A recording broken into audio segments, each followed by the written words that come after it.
Film dibuka dengan menceritakan seorang ayah yang bernama Paman Lee dan anaknya yang bernama Kian. Paman Lee yang berprofesi sebagai kuli bangunan ini sangat-sangat mencintai putrinya yang masih duduk di bangku SMA.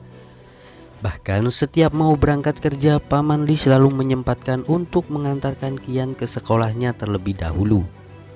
Malam harinya terlihat Kian masih asik bermain bersama teman-temannya. Lalu selang beberapa saat ia mendapat pesan dari ayahnya agar segera pulang ke rumah mengingat hari sudah mulai gelap disertai mendung yang menandakan akan turun hujan. Namun pesan dari ayahnya itu hanya Kian tanggapi bahwa ia sudah berada di dekat rumah.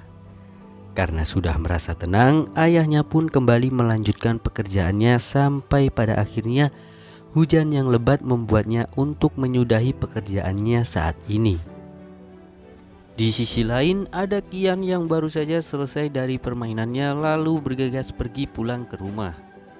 Hujan yang lebat tidak menjadi alasan untuk ia agar segera sampai ke rumahnya. Hingga suatu ketika ia seperti merasa ada yang mengikutinya dari belakang, namun Kian tetap berusaha tenang agar segera sampai di rumahnya. Kemudian scene berpindah menunjukkan bahwa ayahnya sudah sampai rumah terlebih dahulu.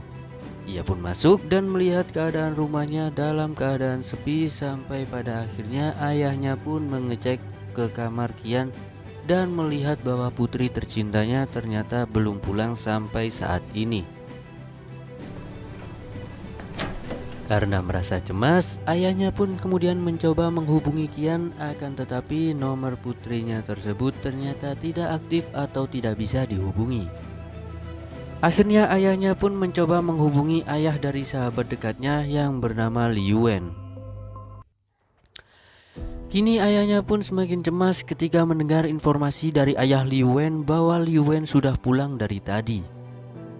Lalu ayahnya pun bergegas pergi mencari Kian menggunakan mobilnya di tengah hujan yang lebat ke arah stasiun tempat Liu Wen dan Kian berpisah.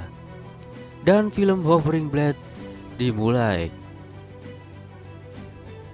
Cerita diawali dengan menunjukkan sebuah kali berantas di negara Cina yang sedang ramai melihat adanya penemuan mayat perempuan masih muda yang tewas terbawa arus. Setelah dilakukan penyelidikan lebih lanjut oleh sang detektif, ia pun menyuruh bawahannya untuk membuat berita acara orang hilang di sebuah sungai tersebut. Singkat cerita, adegan berpindah di kantor kepolisian. Terlihat ada Paman Lee yang datang melihat jenazah perempuan tersebut usai dikabari oleh pihak kepolisian. Awalnya Paman Lee ragu dan menanyakan kepada pihak kepolisian tersebut tentang jenazah perempuan yang akan ia temui saat itu. Dan betapa kagetnya beliau ketika mayat yang ia lihat tersebut benar-benar jenazah putrinya yang saat itu ia cari-cari keberadaannya tanpa ada kabar sama sekali.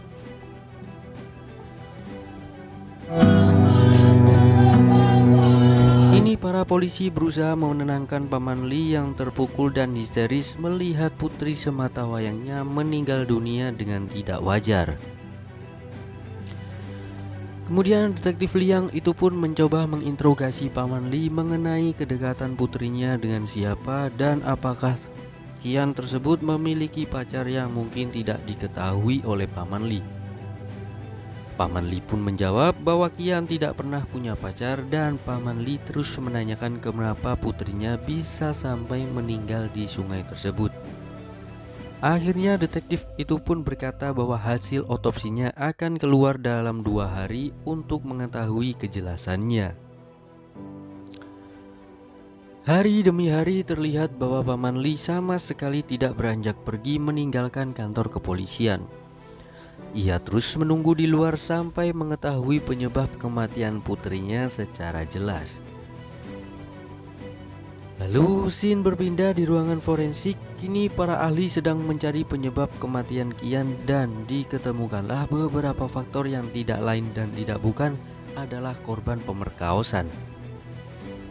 Sehingga dapat disimpulkan bahwasanya ketika Kian pulang menuju ke rumahnya, di tengah perjalanan ia diculik oleh orang tak dikenal, lalu diperkaos dan dibunuh, kemudian mayatnya dibuang di sungai berantas.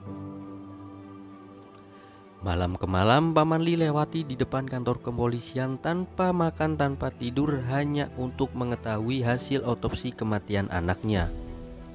Sampai pada akhirnya sang detektif merasa empati kepada Paman Li lalu ikut duduk bersamanya sambil memberikan sebatang rokok surya kepada Paman Li.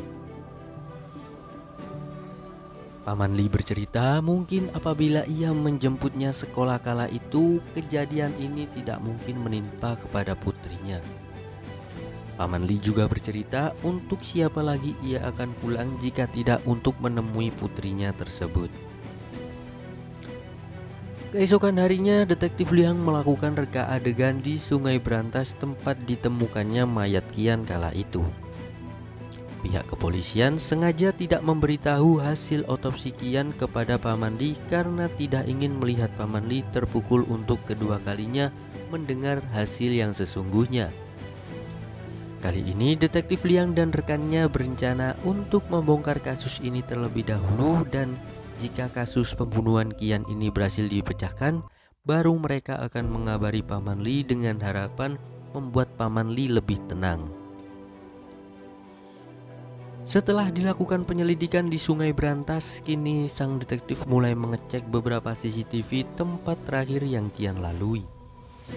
Dan mulai terpecahkanlah bahwa ada sebuah mobil putih yang mencurigakan dengan plat nomor yang ditutupi oleh sebuah selotip.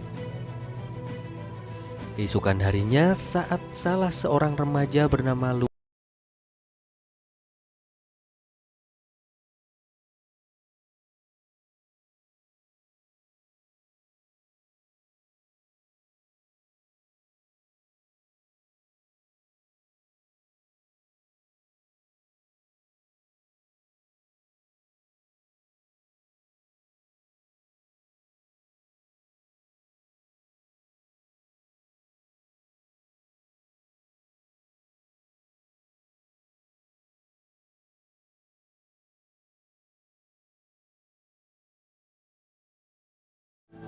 Lalu tiba-tiba ia flashback akan kejadian yang ia alami, bahwasanya ternyata Luo ikut terlibat dalam penculikan Qian menggunakan mobil ayahnya kala itu.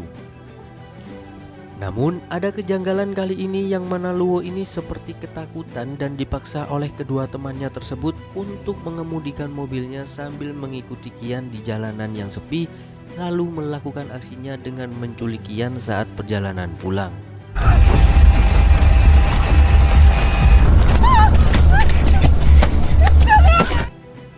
Kepanikan yang dialami Luo saat ini ialah tidak lain dan tidak bukan adalah karena ia melihat sendiri kelakuan bejat dari kedua temannya tersebut yang melakukan pemerkosaan terhadap Qian. Bahkan ketika ayah Luo menelpon untuk menyuruhnya pulang, ia pun dihadang dan diancam oleh salah satu temannya bernama Siyu sambil mengatakan bahwa meskipun kamu pergi, ikut memperkaos atau tidak, kamu juga termasuk dalam komplotan rencana kriminal ini. Di sisi lain ada Paman Li yang terus membayangkan masa-masa bahagianya bersama putri tercintanya. Senyum dan tawa mereka takkan pernah hilang dalam pikiran Paman Li. Sedangkan Luo terus merasa cemas antara bercerita tentang yang ia alami atau menahannya karena ia takut sempat terlibat dalam mengemudikan mobilnya dalam aksi kriminal di balik kematian Qian kala itu. Meskipun Luo benar-benar tidak berniat mengikuti tindakan keji ini. Setelah Luo melihat berita-berita di televisi tentang penemuan mayat Qian, Luo pun menemui kedua temannya yang bernama Wang Tian dan Siyu, sambil menegaskan bahwa ia tidak ada kaitannya dengan pembunuhan yang mereka lakukan saat itu. Sontak Wang Tian pun emosi dan menghajar Luo sambil mengatakan bahwa kau yang mengemudi, jadi kau juga ikut terlibat. Dan yang bikin emosinya lagi, Siyu malah mengancam bahwa Luo mengemudi sendirian berkeliling seolah-olah tidak melibatkan kedua temannya tersebut. Karena Luo sudah muak dengan jawaban kedua temannya, akhirnya Luo memberanikan diri untuk mengirimkan pesan menggunakan ponsel Qian ke nomor ayahnya sambil menjelaskan bahwa pembunuhnya ialah Wang Tian dan Siyu bertempat tinggal di dermaga Nanpingba nomor 4 dan memiliki kunci cadangan di balik lampu atas pintunya. Di balik itu, setelah Paman Li menerima pesan misterius tersebut, ia pun kemudian menghubungi nomor Detektif Liang. Akan tetapi karena Detektif Liang sedang sibuk dan tidak ada respon sama sekali, alhasil Paman Li pun bergerak cepat menuju alamat sesuai yang dikirimkan oleh pesan misterius tersebut. Sesampainya di tempat, Paman Li mencoba mengetuk pintu rumah tersebut seperti layaknya adab orang bertamu. Akan tetapi karena tidak ada jawaban sama sekali, mengingat pesan yang diterima tadi seperti petunjuk akan kematian putrinya, akhirnya Paman Li memberanikan diri mengambil kunci cadangan di lampu atas pintu tersebut lalu masuk ke dalam rumah ini. Ketika berada di dalam rumah, Paman Li kemudian mencoba berkeliling melihat seisi rumah ini. Namun selang beberapa saat tiba-tiba Paman Li mendengar ada suara dari luar pintu. Sontak Paman Li pun kemudian bersembunyi ketika mengetahui ada orang yang akan masuk ke dalam rumah ini. Yang tidak lain dan tidak bukan adalah Wang Tian, rekan Xiyu yang dibicarakan Luo dalam pesan misteriusnya tadi. Dan pada saat Paman Li bersembunyi, tiba-tiba ia tidak sengaja melihat tas milik Qian berada di rumah ini. Petunjuk pun mulai semakin jelas, sehingga Paman Li kemudian mulai mendengarkan setiap percakapan teleponnya dan tanpa ia sadari, tiba-tiba Wang Tian membuka video rekaman perkaosannya saat bersama Qian di rumah ini. Sontak Paman Li langsung menangis seketika itu saat melihat Qian, putrinya yang sangat ia cintai, diperkaos oleh dua orang brengsek tersebut di dalam rekamannya. Paman Li yang sudah emosi berapi-api sampai menyala abangku, akhirnya mendorong Wang Tian hingga terpental. Wang Tian yang mengira Paman Li ialah maling di rumahnya, seketika itu menghajar Paman Li seenaknya sampai-sampai Paman Li hampir tak berdaya dibuatnya. Hingga pada akhirnya Paman Li menjadi brutal dan membunuh Wang Tian dengan sadis ketika melihat rekaman Qian yang terus memanggil nama ayahnya saat diperkaos.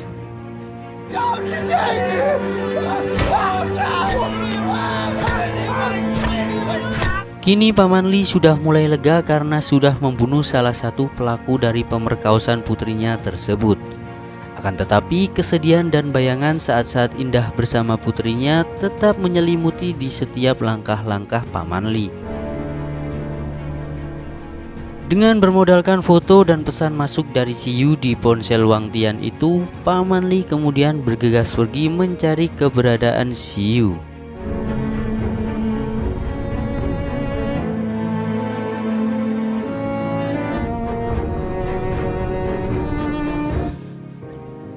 Di sisi lain, pihak kepolisian juga mulai mengetahui adanya mayat ditemukan di rumah Wang Tian. Di bawah kepemimpinan Detektif Liang, para polisi ini mencoba mengungkap motif kasus kematian Wang Tian ini hingga suatu ketika Detektif Liang mendengarkan suara rekaman dari komputer Wang Tian ini dan ya, mereka kaget ternyata dalam rekaman tersebut ialah Qian, putri dari Paman Li yang diperkaos oleh korban yang meninggal ini. Sehingga para polisi ini dapat menyimpulkan bahwa kematian Wang Tian ini adalah ulah dari Paman Li yang melakukan balas dendam. Setelah ditelusuri lebih lanjut, mulai dari profil Wang Tian ini yang putus sekolah dan hanya dibesarkan oleh neneknya, sampai kedekatannya dengan teman SMP-nya akhir-akhir ini bernama Xiyu, putra tunggal dari keluarga yang broken home tapi banyak duitnya karena berasal dari keluarga kaya raya. Dan selain Xiyu, ada satu lagi bernama Luo Cheng, juga termasuk rekan dari Xiyu yang berhenti sekolah juga secara bersamaan dengan Xiyu dalam waktu 2 bulan lalu. Singkat cerita, Detektif Liang kini mulai mengantongi nama Luo yang saya perkenalkan di awal tadi untuk diinterogasi mengenai keberadaan Xiyu di warnet tempat Luo berada. Awalnya Luo merasa takut dan enggan memberitahu keberadaan Siyu saat ini. Akan tetapi para polisi ini terus meyakinkan Luo bahwa habis ini Siyu akan tertangkap dan Luo disuruh tidak takut untuk memberitahu keberadaannya. Akhirnya Luo memberitahu bahwa Siyu berada di Gangzi, lebih tepatnya kakak pertamanya.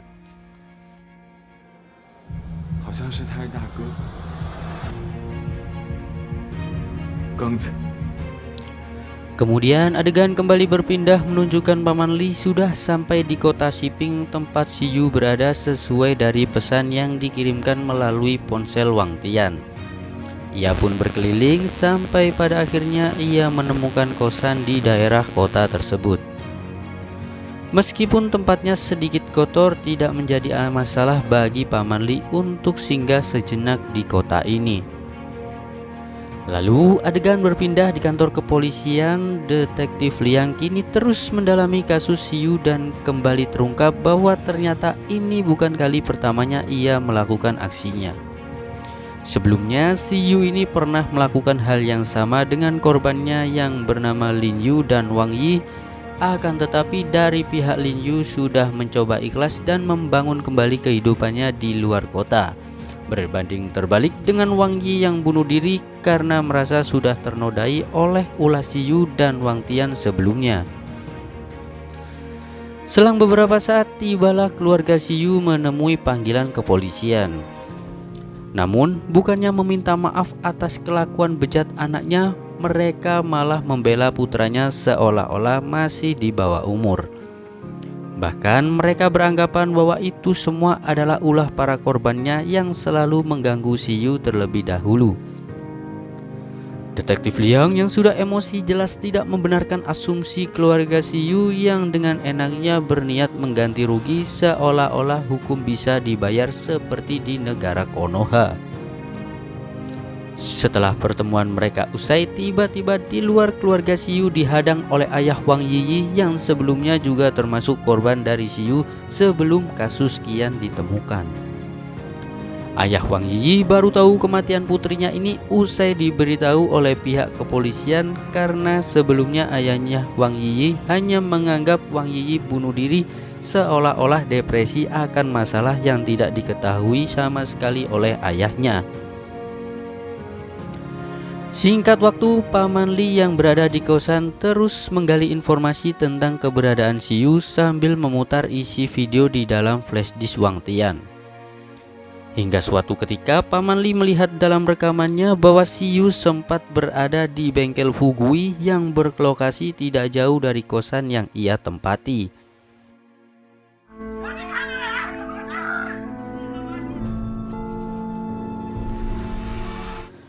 Dan di sisi lain pula Detektif Liang kembali memitingkan masalah kasusnya bersama rekan timnya. Pihak kepolisian kini mulai sadar akan jejak-jejak kriminal Siyu dan berniat menuju bengkel Fugui seperti yang ditemukan Paman Li sebelumnya. Keesokan harinya terlihat bahwa Paman Li sampai di bengkel Fugui terlebih dahulu. Lalu ia menanyakan keberadaan Siyu kepada pemilik bengkel ini, namun kedatangan Paman Li tidak disambut baik oleh orang-orang ini. Alhasil Paman Li dihajar karena dianggap nyelonong seenaknya masuk ke dalam bengkel tersebut. Paman Li tidak tinggal diam, sampai pada akhirnya shotgun yang akan ditembakkan ke arah Paman Li itu berbalik arah menembak kaki pemilik bengkel dan menyuruh si pemilik bengkel ini menunjukkan tempat keberadaan Siyu yang sebenarnya.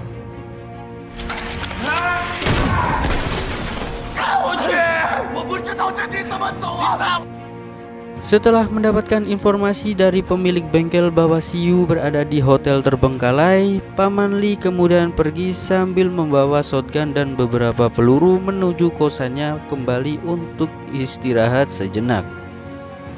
Dan singkat waktu, pemilik kosan yang ditempati oleh Paman Li ini tidak sengaja melihat adanya berita buronan yang seperti ia kenal.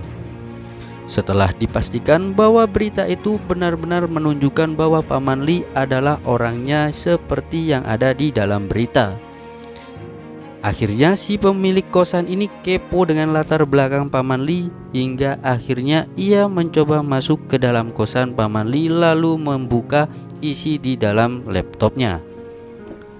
Setelah dibuka, ia kaget dengan isinya yang menunjukkan sebuah rekaman putri Paman Li yang sedang diperkaos oleh beberapa pria.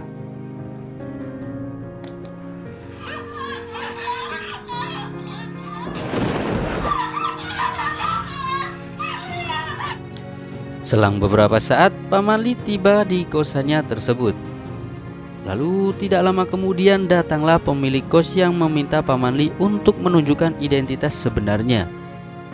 Secara bersamaan, tiba-tiba Pak RT setempat dan polisi datang menanyakan keberadaan Paman Li. Karena sebelumnya pemilik kos ini mengerti niat dari Paman Li usai melihat isi rekaman di laptopnya, akhirnya identitas Paman Li disembunyikan oleh pemilik kos ini dan memindahkannya ke ruangan yang lain. Di dalam ruangan ini pemilik kosan menasehati Paman Li agar menyerahkan diri saja ke kepolisian dan meyakinkan Paman Li bahwa polisi pasti segera menemukan pelakunya. Akan tetapi Paman Li menolaknya karena menurut Paman Li nyawa anaknya sungguh sangat berharga. Pagi harinya Paman Li berangkat menuju lokasi hotel terbengkalai sesuai arahan dari orang-orang bengkel tadi yang ia tembak. Di sisi lain, pemilik kos mencemaskan Paman Li yang mana statusnya sekarang adalah buronan. Akhirnya pemilik kos ini mengantar Paman Li agar tidak ketahuan oleh polisi di luar sana. Lalu di sisi lain, Detektif Liang bersama tim juga menuju ke lokasi tempat hotel terbengkalai yang sebelumnya sudah mereka telusuri. Secara diam-diam mereka masuk ke dalam dan berpencar satu sama lain untuk mencari informasi lebih lanjut. Dan pada saat Detektif Liang mengecek di suatu kamar, tiba-tiba ada seorang yang sedang berlari kabur dan beruntungnya perempuan ini berhasil diamankan meskipun sempat melakukan perlawanan kepada Detektif Liang. Setelah diinterogasi, perempuan ini ialah bernama Lin Yu yang mengaku sebagai korban dari aksi bejat si Yu juga.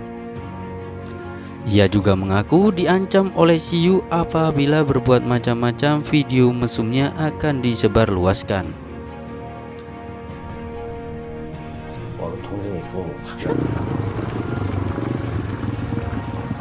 Namun ada yang aneh di sini ketika pihak kepolisian mendengar ada suara kendaraan yang sudah dipastikan bahwa itu adalah si Yu, dan pada saat ponsel Lin Yu berdering, para polisi ini menyuruh Lin Yu untuk menerima panggilan tersebut dan menyuruh si Yu naik dengan harapan si Yu ini bisa segera ditangkap. Akan tetapi Lin Yu ini enggan diajak kerjasama, ia malah menyuruh si Yu pergi karena ada banyak polisi di sekitar hotel terbengkalai ini. Di luar hotel ternyata ada Paman Li yang sudah mengintai si Yu dari kejauhan. Dengan shotgun yang ia pegang, ia kemudian membidik kepala si Yu, namun tembakannya meleset terkena bodi motor yang menyebabkan si Yu harus terjatuh dan kabur ke arah hutan.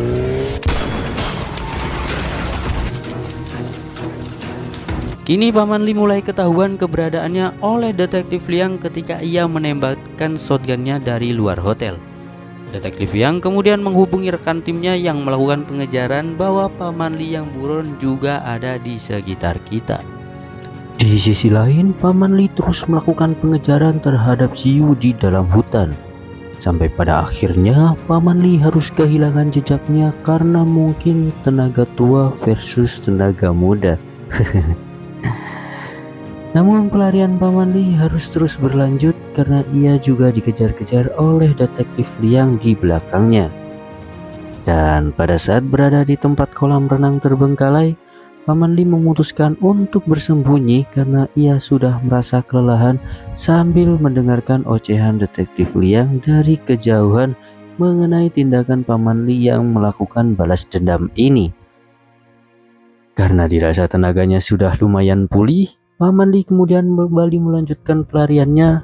Namun dari belakang, Detektif Liang juga terus mengejar Paman Li hingga suatu ketika Paman Li harus menghentikan pelariannya saat detektif Liang mengancam Paman Li akan menembak dirinya apabila ia terus berusaha kabur. Paman Li yang sudah muak dan persetan dengan hukum ini menantang detektif Liang untuk menembaknya saja. Paman Li juga mengatakan bahwa detektif Liang pun juga tidak akan bisa membantunya untuk hidup bersama putrinya lagi. Jadi intinya percuma gitu guys. Entah karena detektif Liang tersentuh hati nuraninya atau juga merasakan apa yang dirasakan oleh Paman Li, akhirnya detektif Liang membiarkan Paman Li pergi begitu saja usai mendengarkan keluh kesahnya tersebut.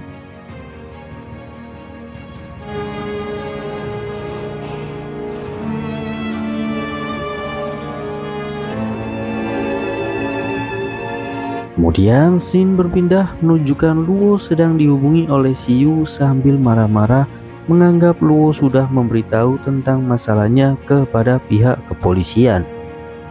Sambil dibantu pihak kepolisian, Luo pun berkata bahwa ia sama sekali tidak tahu apa-apa. Bagaimana bisa aku menunjukkan keberadaanmu? Sampai pada akhirnya Xiu curhat mengenai uangnya yang sudah habis, lalu meminta Luo untuk meminjamkan uang 100 saja. Setelah itu, Xiu meminta kepada Luo untuk memberikan uangnya tersebut pukul 8 pagi di lapangan depan stasiun kereta. Xiu juga mengancam Luo untuk tidak memberitahu kepada siapapun atau ia akan dibunuh. Udah pinjam 100, ngancem lagi. Anjing. Xiu tidak sadar bahwa percakapannya telah direkam dan didengarkan oleh pihak kepolisian. Esok harinya, pihak kepolisian bersama Luo mulai menyusun rencana penangkapan Xiu dengan menyuruh Luo untuk menggunakan topinya, dan apabila Xiu sudah berada di dekatnya Luo, disuruh melepas topinya sebagai pertanda bahwa Xiu sudah menghampirinya. Di sisi lain, ada Paman Li yang mendapatkan pesan masuk dari ponselnya yang berisikan tentang pertemuan Xiu dengan Luo di lapangan stasiun kereta pukul 8 pagi. Jadi gini guys, ternyata ayahnya Luo yang mengirimkan pesan ini usai mendengarkan percakapan anaknya dengan pihak kepolisian semalam. Alhasil, Paman Li kemudian membuang ponsel tersebut karena ia sudah menyangka bahwa polisi akan mendatanginya melalui GPS di ponsel ini. Setelah itu, Paman Li bergegas pergi menuju lapangan stasiun kereta sesuai petunjuk pesan masuk tersebut. Kemudian scene berpindah menunjukkan Luo sudah turun dari mobil dan akan menemui Xiu di lapangan stasiun ini. Tidak lama kemudian, Luo mendapat telepon dari Xiu untuk merubah tempat pertemuannya yang tidak jauh dari lokasi ini.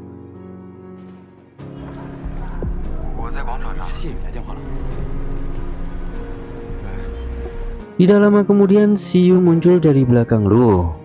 Dan ketika Luo akan membuka topinya, Xiu menepis tangannya dan Xiu menyadari bahwa ternyata Luo sedang diikuti oleh pihak kepolisian. Akhirnya Xiu menyandra Luo dengan pisaunya agar polisi tidak bisa menangkapnya. Namun di sisi lain ada Paman Li sedang mencari keberadaan Xiu dari jalanan atas. Tiba-tiba ia melihat sebuah keramaian yang sudah dipastikan itu adalah Xiu. Sontak Paman Li pun langsung berlari menuju keberadaan Xiu. Aksi pengejaran para polisi terhadap Xiu terus dilakukan. Bocah di bawah umur ini terus berusaha meloloskan diri dari pengejaran kepolisian. Sampai pada akhirnya Xiu tidak sadar bahwa dari arah berlawanan ternyata ada Paman Li dengan shotgunnya sudah menunggu kedatangan Xiu.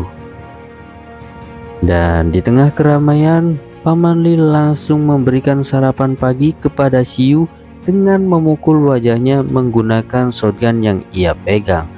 Mak kriuk.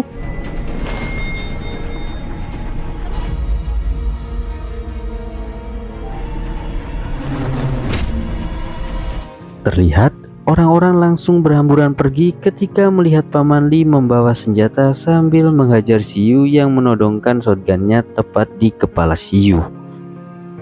Tidak lama kemudian, para polisi datang menyuruh Paman Lee untuk meletakkan senjatanya. Namun Paman Lee terus bersikeras dan memegang teguh niat balas dendamnya atas kematian putrinya. Ia sama sekali tidak menghiraukan perkataan pihak kepolisian sama sekali. Bahkan ketika detektif Liang berusaha melerai dan meredam emosi Paman Lee pun sama sekali tidak menggubris perkataan detektif Liang. Sambil menginjak-injak Siyu selang beberapa saat, Paman Lee sudah merasakan lemas, mungkin karena teringat putri tercintanya yang telah dibunuh oleh 2 orang brengsek termasuk Siyu ini. Lalu tidak lama kemudian, dar, Paman Lee menembak Siyu tepat mengenai mata kirinya. Namun di sisi lain Paman Lee juga ditembak polisi karena dianggap tidak kooperatif saat dilakukan pencegahan.